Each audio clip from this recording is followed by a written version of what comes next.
Good evening, I'm Eugene Chan and welcome to Straight Talk. Our guest tonight is Secretary for Development, Ms. Bernadette Linn. Ms. Linn has been with the civil service for 35 years and has served in various bureaus and departments, including education, financial services and the Treasury. Before her current appointment in 2022, she was the Director of Lands and then Permanent Secretary for Development in 2017. Welcome, Bernadette. Hello, Eugene. Bernadette, our viewers may be surprised with the title of a show tonight, saying that does Hong Kong have too much land supply now? And you know, it is a common knowledge that Hong Kong has faced a significant shortage of land for both public and housing for years. However, the current government, in fact, has made strides in increasing land supply. The Financial Secretary, Paul Chan, in February has announced that the potential land supply for 24 to 25 is around 15,000 flats, which is approximately 14% more than the annual demand projected in the long-term housing strategy. So in other words, have you found enough land in your plan, and does Hong Kong have too much land supply now? Eugene, first of all, I think we just do not have the condition to say that Hong Kong has too much land. Right. When we have so many on the waiting list for public housing, and we have an aging population, and we do have to catch up with the provision of various facilities like elderly homes, and we also are facing a crucial problem in the need for redeveloping our old urban areas. We need space to decant the population to newly developed areas. So with all these in mind, I just do not think we can afford to say that we have too much land. And this is why a few years ago, the government has done a rather long-term planning. We look at the 30 years ahead of us, up to 2048. And in that forecast, we have shared with the Hong Kong community that we will need around 6,000 hectares of land, right. 6,000 hectares, to meet the various needs in housing, economic, and various community facilities. And to meet that demand, we have identified potential sources of land, right. giving 7,000 hectares. And with that in mind, we are now taking forward the various planning of the different areas, and when those are ready, we roll out and start with the relevant works and move towards our goal of having enough land to meet the needs of the whole of Hong Kong all the way up to 2048. Right, Secretary, I'm sure the viewers is going to ask you that do we still need so much land, especially there has been some changes in the recent population. For many years, we haven't got a drastic number of people leaving Hong Kong, which we did in the last few years. Hopefully, some of them are coming back. There will be new people coming to Hong Kong.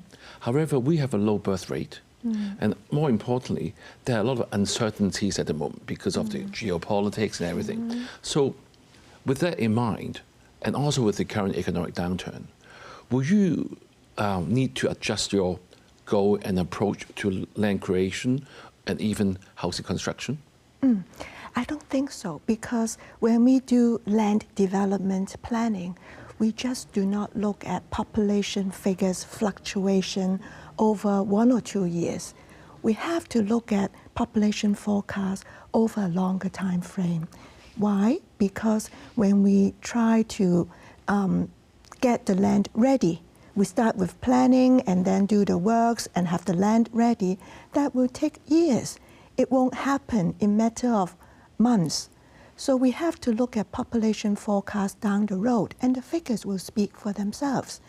Our Census and Statistics Department said last year our population is 7.5 million. 7.5 million people. Yes. But when you project all the way up to 2046, even in low-end scenario, high-end scenario, or what we call the baseline scenario, all the figures are above 7.5 million people. Right. So we have to prepare for the larger population down the road.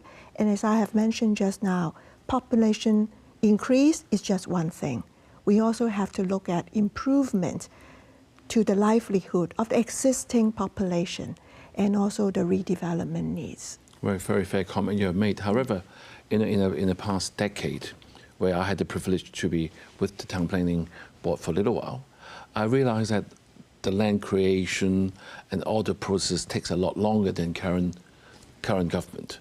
With all that more efficient government and really, I mean, the goal to sort of deliver land, do you think we're sort of delivering it too fast? No, because right now we have been saying that for the next 10 years, we will need public housing, and we are set to deliver public housing of some 400,000 units above the target, because we want to shorten the waiting list and shorten the waiting time as much as we can. And we have also been saying that we need to develop the economy of Hong Kong. We need land not only for housing, but economic enterprises, technology and innovation, logistics, and that's why we have an ambitious program in the Northern Metropolis. And we are set towards getting the land ready in the next 10 years. And we have to do that now, because if we do not take forward our various planning proposals, where will the land be when the enterprises come? Just now you mentioned the rather long town planning process. You're right that last year we streamlined the statutory requirements. So for large development areas, talking about over 100 hectares in size, previously it would take us 13 years from starting the first planning, the idea, to having the formed land ready. Now it will take us around 7 years to have the formed land ready. But still, 7 years is a period is rather long period. So we cannot stop because of economic fluctuation. Because when the economy pick up, we must have the land ready. Right. Another issue I'm sure that concern a lot of viewers are. I remember a few years back when the private housing prices, especially when it's sort of going up in a fast pace, because we were anticipating a shortage of land supply for private housing. So now, even with the housing market is down, and I'm sure you want to maintain a stable housing market, so will this land supply sort of method will be one way to help maintaining Hong Kong having a stable, healthy market? Definitely, because we have to roll out the land supply in a continuous and stable manner to help stabilize our property prices, because we do not want the prices, talking about the private property market, to go up and down like the roller coaster. So as you have seen, last year when the property prices have continued to go down, we still continue with our efforts to form land. But as to when we roll out the formed land in the market, that is something we can control. Right. We always come up to talk about our land tender program on a quarterly basis. Why do we do that on a quarterly basis? Because that will allow us to look at the market situation within a short time horizon.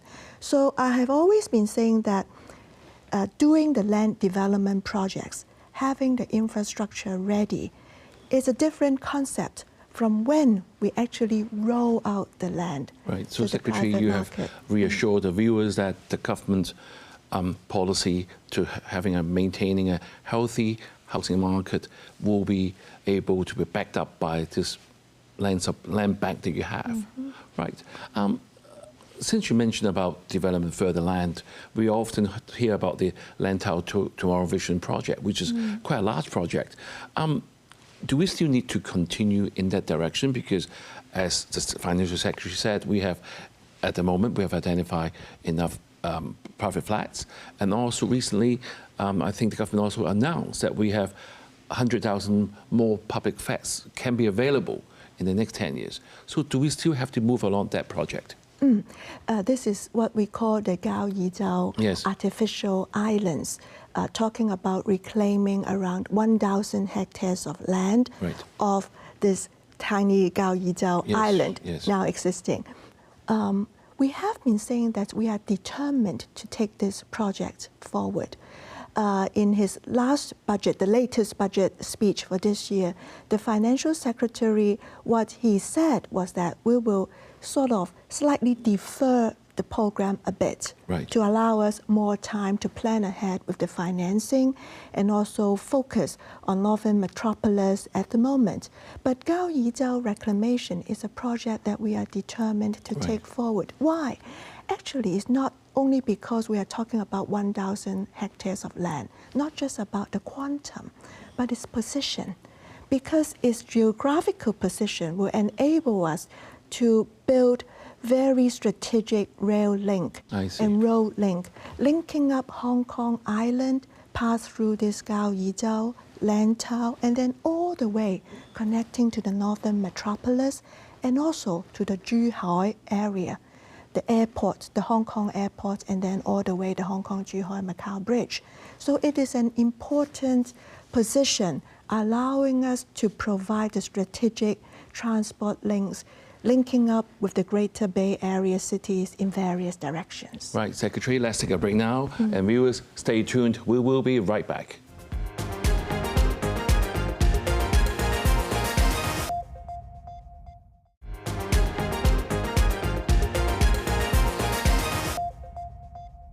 Thank you for staying with us on Straight Talk. The Secretary for Development, Ms. Bernadette Linn, is here this evening and giving us an update on the state of our land supply and development in Hong Kong. So, Secretary, in the first half, you have reassured us the government will have identified all the sources for the land, and the farmland will be released accordingly, depending on the situation, provided it fits your policy, healthy housing market in Hong Kong. That's very reassuring. As we all know, Hong Kong at the moment is a bit sluggish, and there is the pressure on financial resources, especially a lot of things has happened in the last few years. We know that all these projects are quite costly, and we still need the private sector to be involved, like in the tendering process. In recent times, there have been a lot of unsuccessful tenders, and are you worried? And how do you actually reassure the business sector everything is under your fingertips? I think when you talk about failed tenders, probably you are talking about the land sale tender for private housing. Because when we do land development projects for the works tender, that's been going on pretty well. So no failure as such. But when we talk about the private housing, the tender, the example I have always been using is that it takes two to tango. When we do tendering, our land valuation experts in the lands department, they assess the market price on the day when we close the market tender. So probably the developers will also have their valuers, and they also do their own evaluation.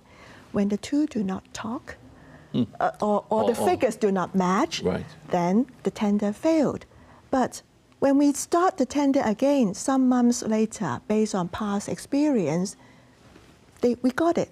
It's successful because valuers will always adjust their pricing in the light of the market conditions and in the light of figures they have secured from previous failed tenders. So I'm pretty confident that we can control the trend. On and off, there will be failed tenders, but no need to worry about that. Thank you for reassurance. Earlier you mentioned the Gaoyizhou, and you're also talking about the Northern Metropolis. I think Hong Kong people now understand the need to have land to develop, because without land, as you said, apart from housing, there's also social and economic needs.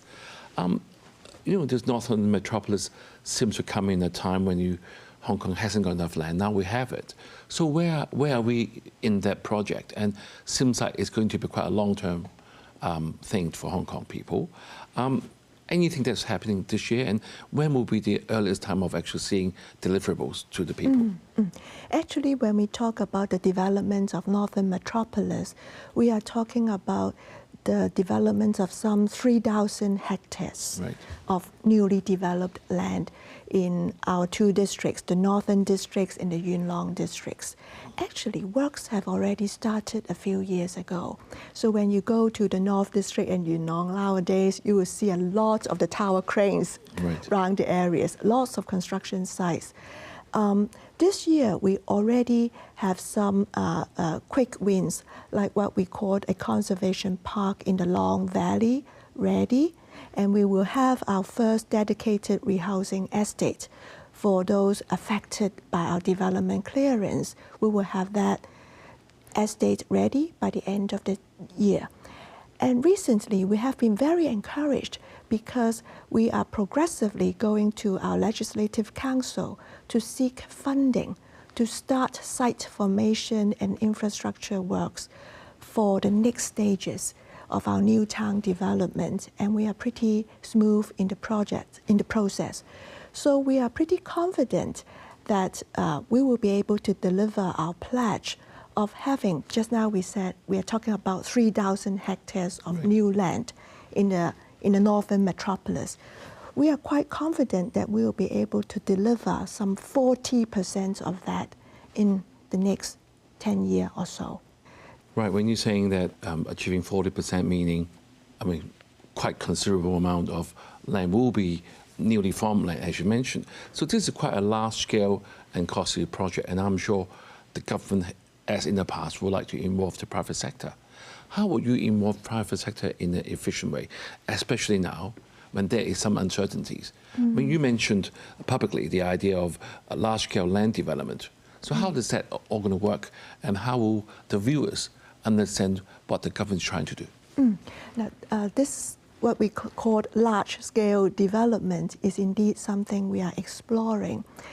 You see, conventionally, when we do new town development, government go into the area to resume the land because some are private land already held by villages or other developers.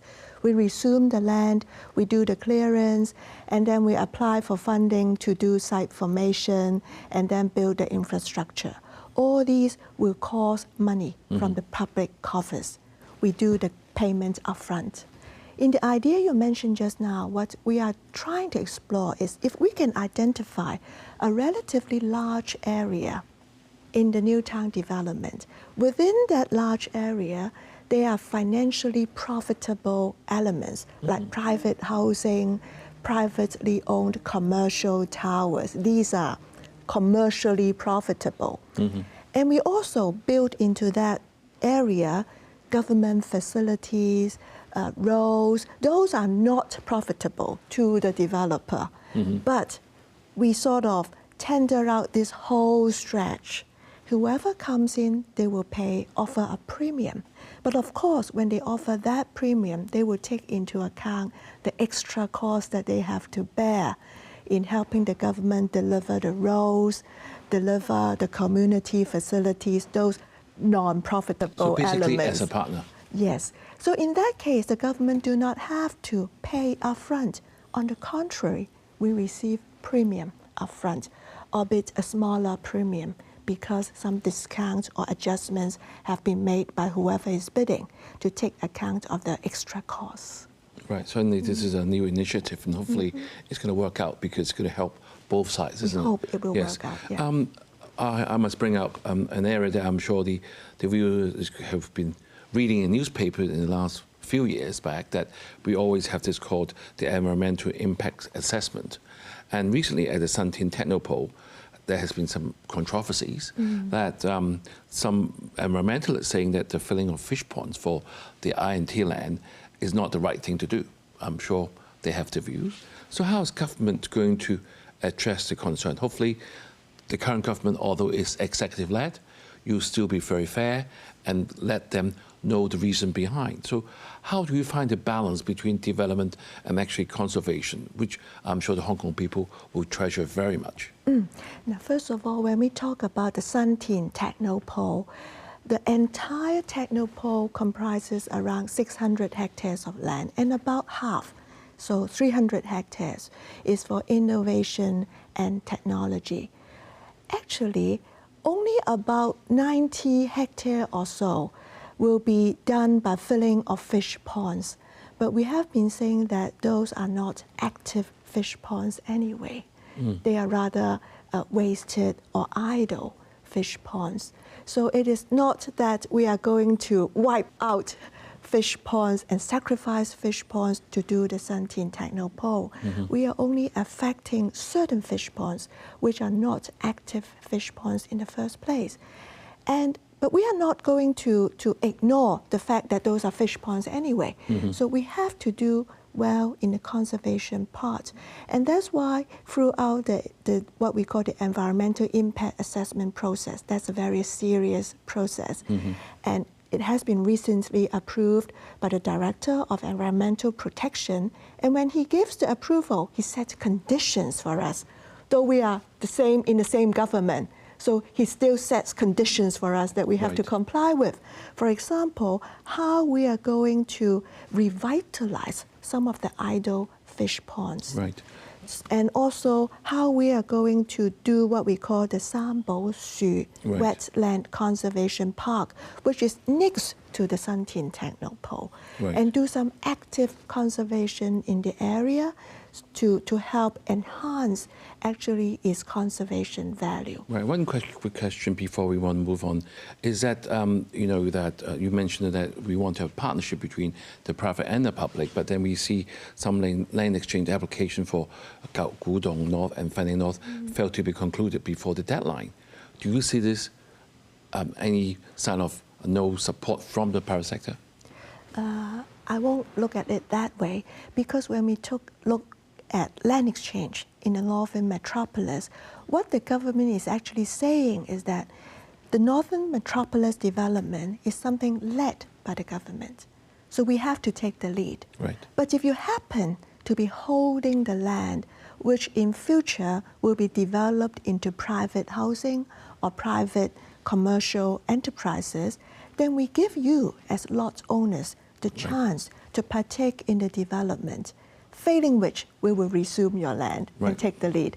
But during the land exchange process, sometimes the developers and the government cannot agree, settle on the premium. So again, it takes two to tango. Secretary, one last question, quick answer. Hong Kong has been running shortage of labor, and also we have a very high construction cost. Do we have enough resources in terms of land and financial resources to do all this project? A simple answer. For financial resources, we will do our planning well. And then we will also raise debt and issue bonds to support our infrastructure and land development, because that is investment into the future. For construction manpower, we are importing, and we are also training up our young people to join the construction industry. Thank you, Secretary. It is encouraging to see the significant strides that the government has made. To be able to meet the challenges of balancing land supply and market demands is indeed crucial for Hong Kong's future. As 19th century economist David Ricardo said, the value of land lies in its scarcity. Have a good evening and see you next week.